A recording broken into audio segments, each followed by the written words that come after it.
सारी इंसानियत के जो हमदर्द हैं, इंसानियत से जो ताल्लुक रखने वाले लोग हैं, वो इसकी निंदन करते हैं, इसकी घटना करते हैं। लेकिन ये चीज होती चली आ रही है, तो इसका कारण क्या है? इसके कारण पर जब तक हम कारण का जो है वो नहीं करेंगे, तब तक उसका निवारण नहीं हो पाएगा। और हम कारण जानते हुए भी उसका निवारण नहीं करना चाहते, इसलिए ये घटना रोज रोज हो रही है। औरतें इस समाज का, इस माशरे का सबसे कमजोर पहलू है, लेकिन ये नहीं भूलना चाहिए कि औरत ही इस समाज की असल में निर्माण करती, औरत ही इस समाज की रीढ़ की हड्डी होती, और औरत के बगैर उस मर्द को ये कैसे भूल जाए कि उसी की गोदों में वो परवान चढ़ता है, उसी की कोख से वो जन्म लेता है, फिर उसके साथ ये बलात्कार, ये अत्याचार, जिस माशरे की हम कल्पना करते हैं, जिस सोसाइटी की हम कल्पना करते हैं, वो हमें कहीं नजर नहीं आता। चल भाषणों में तो नजर आता है, लेकिन कभी हमें फील्ड में, कभी माशरे में, कभी सोसाइटी में नजर नहीं आता। किसी समाज को, किसी धर्म को अगर नीचा दिखाना है और उसको घुटने में लाना है और उससे बदला लेना है, तो उनकी औरतों को सॉफ्ट टारगेट बनाया जाता है। तो ये जो है, ये समाज के लिए बहुत ही ज्यादा गंभीरता का समय है। इसको सोचना चाहिए, इस पर गौर करना चाहिए कि हम ये चाहते हैं कि इस समाज में हर औरत फूलन देवी बन जाए। फूलन देवी को फूलन देवी किसने बनाया था? और फिर जब एक औरत बदले की भावना लेकर इस जमीन पर उठती है, तो फिर मर्द उसका मुकाबला, सोसाइटी उसका मुकाबला नहीं कर पाती। तो ये जो है, ये जो जिस समाज का हम निर्माण कर रहे हैं, ये बहुत ही घातक है, बहुत ही नुकसानदायक समाज के लिए। चाहे वो किसी को हम नीचा दिखाने के लिए, घुटने पे लाने के लिए, किसी मजहब को नीचा दिखाने के लिए हम कर रहे हैं, तो ये हिंदुस्तानी समाज के लिए बहुत ही नुकसानदेह है। किसी मजहब की हो, किसी सोसाइटी को हो, औरत बहरहाल एक इज्जत की है। फिर इसी की कोख से जो चीजें जन्म लेती हैं, वो फेमिनिज्म है। फिर इसी अत्याचार की कोख से फेमिनिस्ट औरतें बनती हैं। फिर मर्द के खिलाफ खड़े होकर वो फिर मर्द को सबक सिखाने का दर्श लेती हैं। तो ये चीज जो है सोचने की है। इंसानियत की कभी भी, अगर इंसानियत कभी भी परवान चढ़ी है, फली फूली है, तो औरत की बदौलत ही फली फूली है। इंसान बनाओ तुम जैसे, तहजीब भी वैसी बनती है। तहजीब है औरत के बस में, वो कैसी नस्लें जनती है। ये जो है हमें कभी नहीं भूलना चाहिए कि ये जो हम बीज डाल रहे हैं समाज में, सोसाइटी में, ये जो है किसी भी उसके लिए ये नुकसानदायक है। ये हमारा जो कहते हैं ना, गंगा जमनी जो तहजीब है, जिसके लिए पूरी दुनिया में हिंदुस्तान पहचाना जाता है, इसको भंग करने की ये एक धीरेना जो है ख्वाहिश है और धीरेना कोशिश है। इसके खिलाफ हमें खड़े होने की जरूरत है। अभी एक सुप्रीम कोर्ट के एडवोकेट संजय सिंह ने कहा है कि आपने 2002 में गुजरात मॉडल को वोट दिया था और 2023 मणिपुर उसका फल है, उसका बदला है। आज ये हम सुनने के लिए, जब हम ये कहते हैं कि इंसानियत शर्मसार हुई, तो इंसानियत के माने क्या है? किसी जंगल में चले जाइए, ऐसे कानून वहां आपको नजर नहीं आएंगे।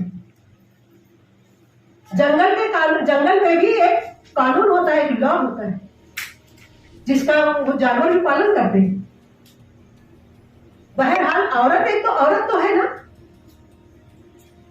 जब भी जमीन पर ये रंग, ये नस्ल, ये जात, ये बिरादरी, आज जो मणिपुर में हो रहा है मेथी और कोकी के दरमियान, इसमें मजहब भी कार्य फरमा है, इसमें जात और बिरादरी भी कार्य फरमा है, और इसमें सारी चीजें अपर और लोअर कास्ट, शेड्यूल्ड कास्ट का कार्य फरमा है।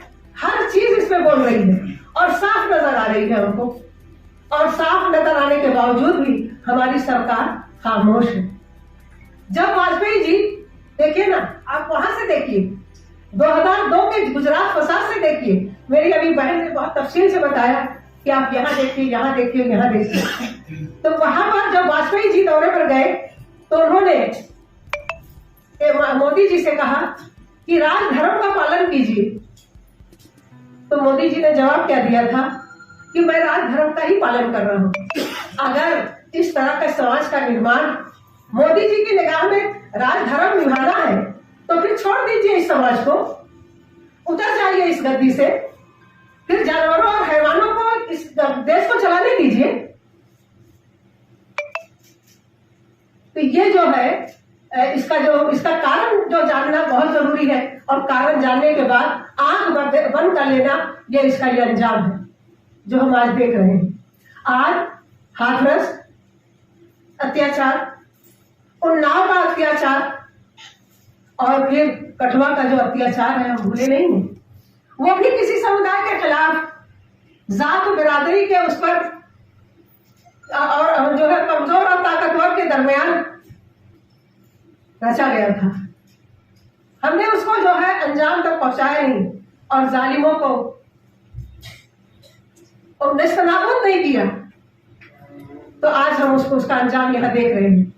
कहते हैं पार्लियामेंट्री हाउस की फर्श पर खड़े होकर ये लाल कृष्ण अडवाणी ने कहा था कि आज भारत माता की माएँ ही उसमें महफूज नहीं है।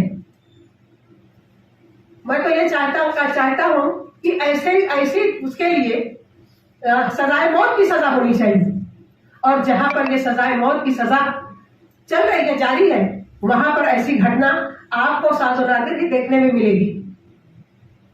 और अगर हो जाती है तो उसको अंजाम तक पहुंचाया जाता है। देखिए, आप जानकारी लीजिए, समाज में एक ऐसे समाज का निर्माण हुआ है जिसको आसमान की आंखों ने अपनी आंखों से देखा है कि एक औरत तन्हा सोने से लगी सना से लेकर हजरत मौत तक सफर करती है, लेकिन उसको अपने लुटने और पिटने और अपनी इज्जत और आबरू के लुट जाने का खौफ नहीं होता।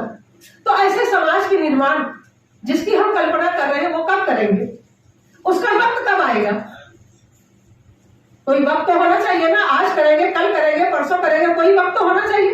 एक वाकये के बाद ऐसे ही हम प्रेस कॉन्फ्रेंस सजाते हैं और फिर उसके बाद लानत मलामत करके छोड़ देते हैं। ये उसका इलाज नहीं है। उसकी समस्या का समाधान हमारी सरकार के पास मौजूद है, लेकिन वो करना ही नहीं चाहते।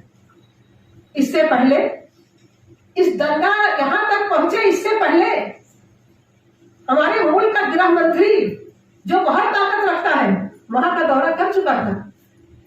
मोदी जी दौरे पर थे, बाहर के दौरे पर थे, लेकिन अमित शाह ने दौरा किया था वहां का। फिर वो खामोश क्यों रहे? हम ये कहते हैं कि हमें पता नहीं था, सोशल मीडिया बंद कर दिया गया था, हमें पता नहीं था। क्या सरकार को भी पता नहीं था? हमारी कहते हैं खुफिया इंटेलिजेंस इतनी ताकतवर है, इतनी एडवांस है, क्या उसने सरकार को बताया नहीं होगा कि मुल्क के एक कोने में क्या हो रहा है? मुल्क का एक कोना जल रहा है, वहां हथियार जो है फरोख्त हो रहे हैं, 300-350 गिरजाघर जला दिए गए हैं। तो ये खामोशी क्यों? इस खामोशी की वजह मालूम करने की जरूरत है। जिस दिन हमने इस खामोशी की वजह मालूम कर ली, उस दिन और उसके लिए उठ खड़े हुए, उस दिन इस कहते हैं ना कि अच्छे समाज का निर्माण हम करने में कामयाब हो जाएंगे। कुछ ताकतें हैं, कुछ कुव्वतें हैं जो उस चीज को होने नहीं देती। उनके पास बहुत कुव्वत है, बहुत ताकत है। और ये अभी कहते हैं ना कि इलेक्शन करीब है, 2024 का इलेक्शन करीब है, तो ये सब पूरे खेल, ये विसार, ये स्टेज इसीलिए सजाया जा रहा है ताकि हम नफरत की दीवार को खड़ा करके अपनी एक बार फिर अपनी सरकार को दबाव बख्श दे। कहते हैं ना, फिर मिटा जुल्म सितम का, फिर कुल मुना के जाग उठा तेरा खाबिजा वजूद, तो गुणों की तरह महकी दामने इस्लाम में, मोतियों की तरह चहकी दामने इस्लाम में, ऐज़ल असरे रवा इस्लाम के दामन में, हजरत इंसान की माँ इस्लाम के दामन में। कल भी बख्शी थी तुझे इस्लाम ही जिंदगी, आज भी तेरा मुहाफिज बस यही इस्लाम।